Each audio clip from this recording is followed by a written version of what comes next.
California. Congressman, thank you so much for joining us. The Majority Leader, Mitch McConnell, throwing cold water on a deal, pointing to what he called logistical hurdles with so little time to go before Election Day. So where does this leave the Speaker, Nancy Pelosi, and the House Democrats right now, who are trying to come up with a deal with the White House, with the Treasury Secretary, Steve Mnuchin? Well, Mitch McConnell has made it clear to the American people where the obstacle is. He doesn't want this to come for a vote. He's saying he doesn't have the votes to clear a filibuster. As Speaker Pelosi and Mnuchin are coming closer and closer to a deal, the real obstacle in question is McConnell going to continue to have a rift with Trump, or is he going to put this for a vote so that the American people can get relief? You heard the president. He was doing an interview on Fox this morning in which he said, if there's a deal between the House Democrats and the White House, Steve Mnuchin, for example, Mark Meadows, the White House Chief of Staff, the president will support it, and then he'll make sure that the Senate Republicans support it as well. Do you buy that?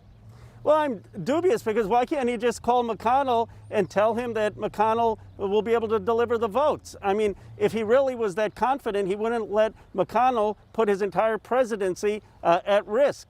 The negotiations between the Speaker and Mnuchin are going well. They've narrowed their differences. Mnuchin has made key concessions to the Speaker on national testing. He's made key concessions on state and local aid.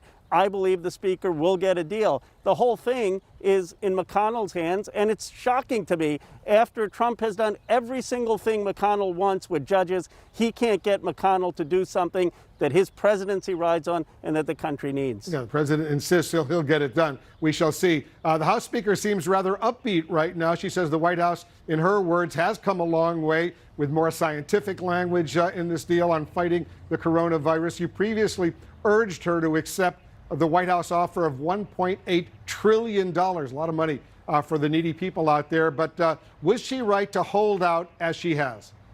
She has gotten a better deal. I had urged her to make a deal, but I think she deserves tremendous credit. The deal is much better than it was a week ago. She has gotten more aid for children. She has gotten more language on testing. She's going to get more aid for state and local government. I think she has shown her formidable skills as a negotiator, why she's leader of the caucus. Our caucus is united behind her. The disarray is with the Senate Republicans and the White House. Bottom line right now, how important is it if there's no deal between now and November 3rd, 2 weeks from today? Could there be a deal during the lame duck session, irrespective of whoever wins the presidency? Or is it going to have to wait till February or March, a new House and a new Senate? Because the stakes for so many millions of Americans out there, as you and I know, are enormous.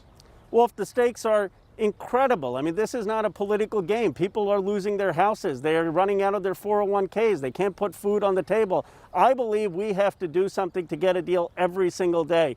Before the election, ideally. If not, the first day after lame duck. Every day, it's our moral obligation to make this the highest priority. So I will continue to work on that, and I'm optimistic. I'm optimistic if McConnell says yes, we will get this deal done before the election.